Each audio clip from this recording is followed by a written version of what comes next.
So, hello, I am Anushka Tripathi, a budding architect, graduated from SMMCA Nagpur.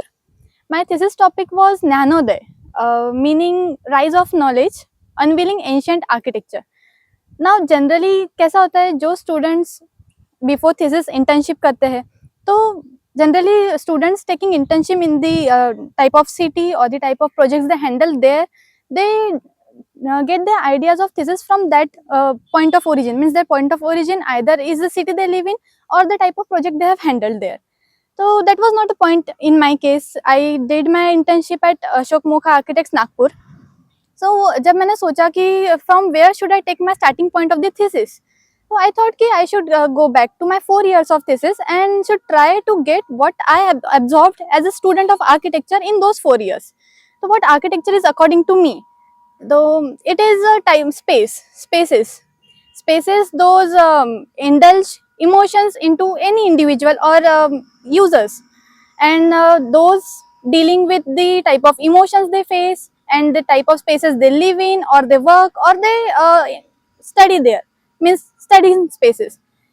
Then I went for choosing one type of space, so I did choice the learning spaces, means institutional project. From here I got my typology of the project, that is institutional project.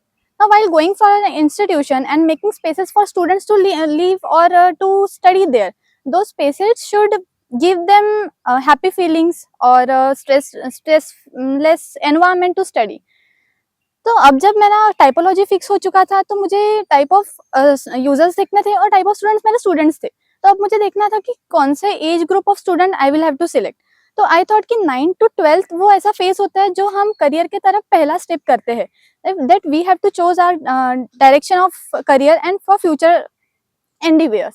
So I thought कि 9 to 12 is the best age. तो मैं ऐसे spaces create करूंगी जहाँ पे उनका stress relief कम होगा, they will be strong mentally, physically, emotionally there. तो अभी जो हमारी एजुकेशनल सिस्टम है उसमें रॉट लर्निंग बहुत ज्यादा है. मीन्स ट्यूशन क्लासेस में भी ऐसा होता है कि those people divide do students into different divisions based on their marks, which is not good. तो एंशिएंट एजुकेशनल सिस्टम में क्या होता था, then I went for the study of ancient Indian education. तो गुरुकुल सिस्टम ऑफ स्टडी होता था तब. तो गुरुकुल सिस्टम में दो students living with their teachers and learning from them in that environment away from home, and they used to learn various different types of works. So discussing with my guide, she guided me to read a book, Indian knowledge system. After reading that, I got a tabular format and what to say, means वहां से मुझे पता चला कि Indian education system broadly दो spectrum में divided है, literary works and non literary works. तो लिटरेरी वर्क्स में पाम मैन्यूस्क्रिप्ट्स, ग्रंथास, पुराणास, ये सारी चीजें थी जो शायद हम अभी के स्टूडेंट्स को नहीं दे सकते. तो there was another part, non literary works, and there that was full with artistic endeavours. और उसमें आते थे 64 कलास और 14 विद्यास. और जब हम 64 कलास की बात करते हैं तो दैट कैच माई इंटरेस्ट कि what were those and what were those 64 kalas they used to learn back in times and be an individual to successfully lead their life ahead. So I thought कि let's go for that. जब मैंने 64 class के बारे में और research किया तब मुझे पता चला कि उज्जैन में सांदीपनी आश्रम है जहाँ पे कृष्णा, बलराम और सुदामा का एजुकेशन हुआ था अंडर सांदीपनी गुरुजी. तो उन्होंने वहाँ पे ये 64 कलास सीखे और they were full-fledgedly they were well versed in these 64 kalas. So I thought let's go for that. So then I researched for those kalas. What were those? So they were Geet Vidya, Vadya Vidya, Natya Vidya, and even very small kalas like Tarku Karma, means in Hindi we say bhaura, spinning a bhaura. So these were all kalas. And I thought the first challenge of my project I got here कि अगर 64 class को मुझे deal करना है और 64 class के लिए मुझे स्पेसेस देनी है तो किस किस हिसाब से देनी पड़ेगी. तो I found it easy to divide and rule, British policy. So I thought कि मैंने भी 64 कलास को 8 ग्रुप्स में डिवाइड कर दिया on the basis of spaces they will require. जैसे अगर डांस रिलेटेड एक्टिविटीज है, नाट्य है, तो उन्हें एक semi open space will be better for them to perform. And जब ऐसा होता है कि जब कोई एक्टिविटी परफॉर्म करते हैं तो उनको देखने वालों का भी उतना ही रोल होता है जो वो परफॉर्म कर रहे हैं उसके लिए. Always have spectators around us.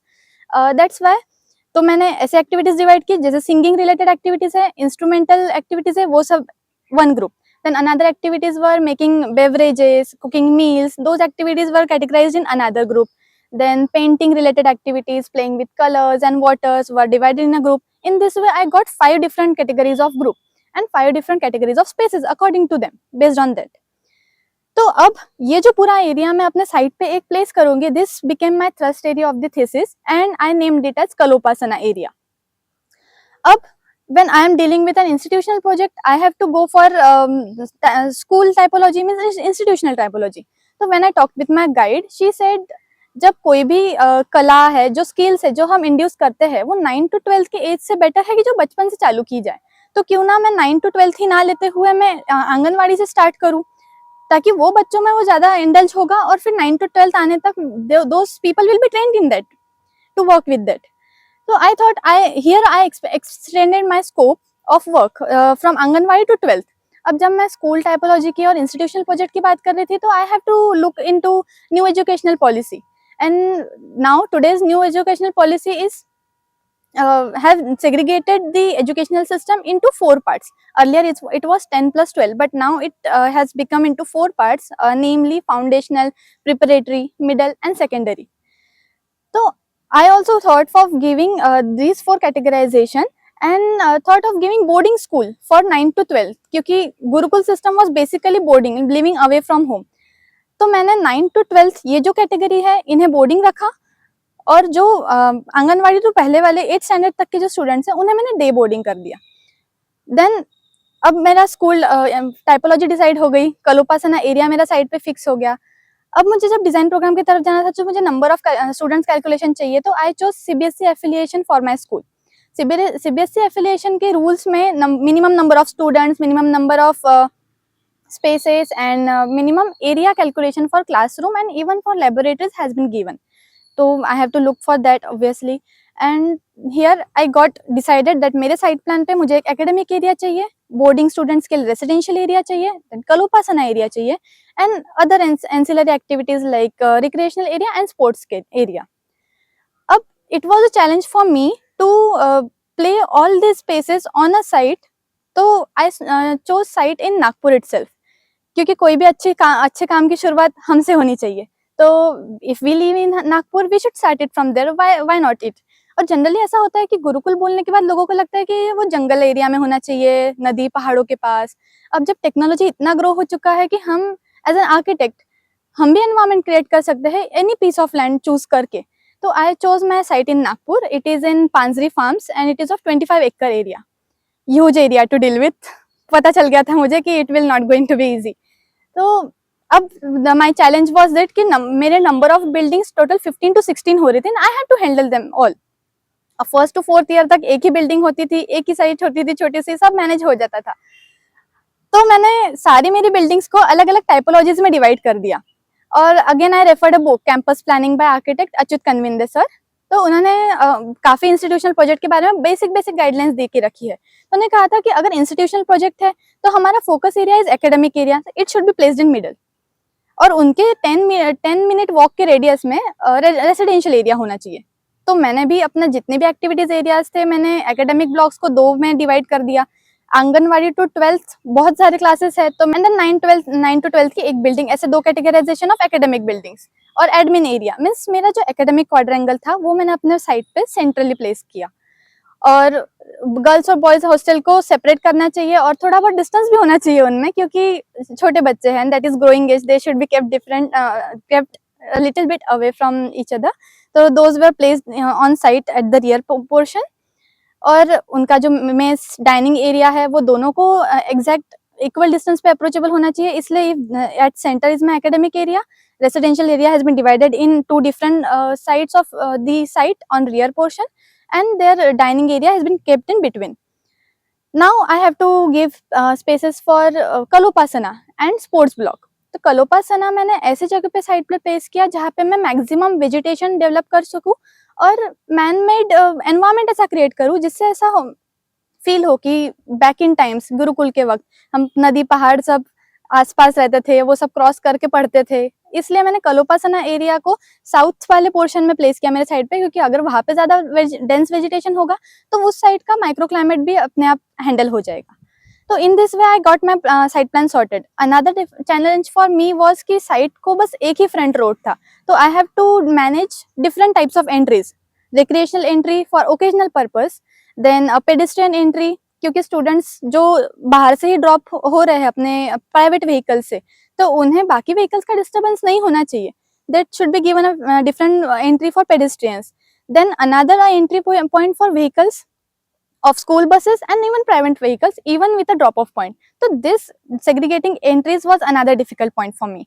So it also took many efforts, but of course we are architects and we have to think as we are the users. So I thought कि recreational area entry के पास होना चाहिए ताकि वो private area और semi public से थोड़ा different रहे, क्योंकि वो mostly public area रहेगा, इसलिए वो मैंने साइड के लेफ्ट पोर्शन में एंट्री के सबसे पास रखा और उसकी एंट्री सेपरेट की और सेंट्रलाइज्ड पेडेस्ट्रियन एंट्री दी और राइट साइड में ड्रॉप ऑफ एंट्री दी और एग्जिट दिया। This way I got my side plan sorted after very much efforts.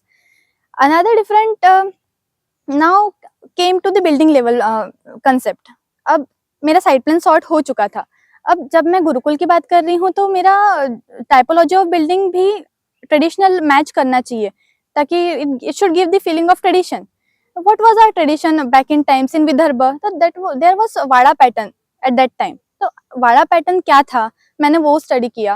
Vadra pattern generally G+2 structure होते थे, एक्सपोज ब्रिक वर्क होते थे, स्लोप्ड हिप्ड रूफ होते थे। तो अगर मैं ऐसा एनवायरनमेंट प्रोवाइड कर रही हूँ तो वो मेरे टाइपोलॉजी, मेरे कंसेप्ट और स्टूडेंट की मेंटालिटी और ओवरऑल वो एनवायरनमेंट मेंटेन करने के लिए यूजफुल रहेगा। इसलिए I thought to go with wada pattern and I manage to make a school in wada pattern. And it was a difficult task for me क्योंकि when we go rectangular or triangular pattern planning, तो it should not get boring. We generally make plans in 2D and users feel that in 3D. So that was another difficult point for me. So I created punches in my building to have cross ventilation of air और उन्हें openness होना चाहिए, student का connection building to nature भी होना चाहिए। तो these were the concepts behind my building. So this was all about my design process. Now, what are the challenges I faced during those? So dealing with an institutional project, there were three broad categorization I have to deal with. One was national education policy, other was CBSE and their guidelines and rules, and the third and most important thrust area of my project, of course, is the Kalopasana, that is 64 kalas and 14 vidyas. So as a student of architecture, every time students feel that whether to go for the research part first or to go for planning first. So in my suggestion, we should do both hand in hand. क्योंकि बहुत बार ऐसा होता है कि research करते करते भी back of the mind हम आर्किटेक्चर स्टूडेंट्स के दिमाग में चलते ही रहता है कि हमने हमारे डिजाइन को कैसे इंप्रूव करना चाहिए। तो बहुत बार ऐसा होता है कि हम जब रिसर्च करते हैं तो बहुत सारे पॉइंट्स इनपुट्स हमारे दिमाग में खुद ही आने लगते हैं कि प्लानिंग में हम इंप्रूव करना चाहिए। तो ऐसा नहीं कि पूरी तरह से प्लानिंग लेके बैठ गए या पूरी तरह से research, divide time for both and have hand in hand the process. For me I thought the challenge was to deal with number of buildings, 15 to 16 building blocks on a site of 25 acres and manage those according to the user point of view. And another difficult part was to deal with 64 kalas. So my guide, Dr. Sujata Godbole ma'am, guided me very much in this. She stood by my side and was the torchbearer all throughout the process. She made me meet Dr. Nanda Rathi ma'am, who is the expert in child psychology. So she guided me for that कि कौन से age group of student को कौन से type of activities उस as से डालनी चाहिए, क्योंकि मेरे पास बस एक्टिविटीज थे और स्टूडेंट्स थे। तो I was confuse at that point कि मैंने कौन से एक्टिविटीज स्टूडेंट्स को किस एज से स्टार्ट करना चाहिए। तो she guided me for that their motor skill should be developed, the dancing activity and singing activity can grow from 3rd standard itself. So that was a very crucial part they both played in during this thesis. So in that way I divided the activities and got that point sorted and did research and planning hand in hand. Then for aspiring students I can say ki guides play a important and very vital role with their wisdom and expertise. They get our thesis to a different way जहाँ पे as a student हम सोच नहीं सकते, तो they really play a very important role in that. और हमने, क्योंकि ये हमारी लास्ट अपॉर्चुनिटी होती है before stepping into the practical world, तो हमने ऐसा कुछ सोचना चाहिए जिससे सही में हमारी प्रैक्टिकल वर्ल्ड में कुछ रिफॉर्म हो सकता है या होना चाहिए फॉर आवर बेनिफिट. तो it can obviously, thesis as a topic can of course go wild and get us into any imaginable thing, but in my opinion it should be thought in a way to get a reform in social environment we live in. हाँ, yes. So after doing my internship, ये तो पता चल चुका था कि जो 4th year तक हम जो इमेजिनरी वर्ल्ड में जी रहे थे और बहुत ज़्यादा क्रिएटिविटी करने की कोशिश कर रहे थे, उसमें प्रैक्टिकल टच होना बहुत ज़रूरी है. तो जब थीसिस करते वक्त मुझे पता चला कि architecture is not just about making buildings और making just site plan, there involves user interest and the feelings user will feel in that project. तो जब हम 1st to 4th ईयर में हमारा डिजाइन प्रोसेस करते हैं, तब हम as an architect drawing design करते हैं कि हमें ऐसा करना है, हमें बहुत अच्छा करना है, क्रिएटिव होना चाहिए. जनरली हम लोग 3D में उसे कैसे यूज फील करने वाला है ये एस्पेक्ट हम भूल जाते हैं. But after practical training in 4th year, thesis में ये पता चला कि हर प्रोजेक्ट को एक यूजर टच होना चाहिए. तो we should be that empathetic and put our shoe in the users shoe कि उन्हें कैसा फील होगा, उस हिसाब से करना चाहिए. और it's not just about designing and buildings, it involves a lot many things like guidelines, as I say CBSE guidelines and new educational policy. And of course, क्योंकि अब मेरा टॉपिक ऐसा था कि बहुत बार ऐसा होता है कि गुरुकुल हमें स्पिरिचुअल थिंग्स ज्यादा पता इमेजिन कराता है एट फर्स्ट साइट. तो we don't really have to go back into this, means we have to limit ourselves कि हमें कितना किस लिमिट तक हमें चीजें लेनी है. अब dealing with an institutional project also involves residences for faculty, staff. So that was the point I limited myself. I did residential part, but only limited it to the students. Yes, while dealing with an institutional project, there should be segregation of spaces quite well, specifically semi-public area, public area, and private area. And we also keep in mind that जब semi-public area हम बनाते हैं, for example recreational spaces, तो that should not be kept completely public और completely semi public, क्योंकि वो ऐसी area होती है जो ओकेजनली यूज होती है, साल में एक ही बार काम पड़ेगा. पर ऐसी जगह पे होना चाहिए जिससे प्राइवेट एरियाज को कोई डिफिकल्टी ना हो. तो मुझे ऐसा लगता है कि इंस्टीट्यूशनल प्रोजेक्ट में site plan matters the most and vehicular circulation. Generally vehicular circulation institutional project में जब रेसिडेंसीज होती है तब वो आउटर साइड में ही निकल जानी चाहिए और इंटीरियर में सारा पेडेस्ट्रियन वॉकवे होना चाहिए और आइदर साइकिल ट्रैक्स होने चाहिए. So that I felt the most, because I felt difficulty in that, managing those things. Thank you.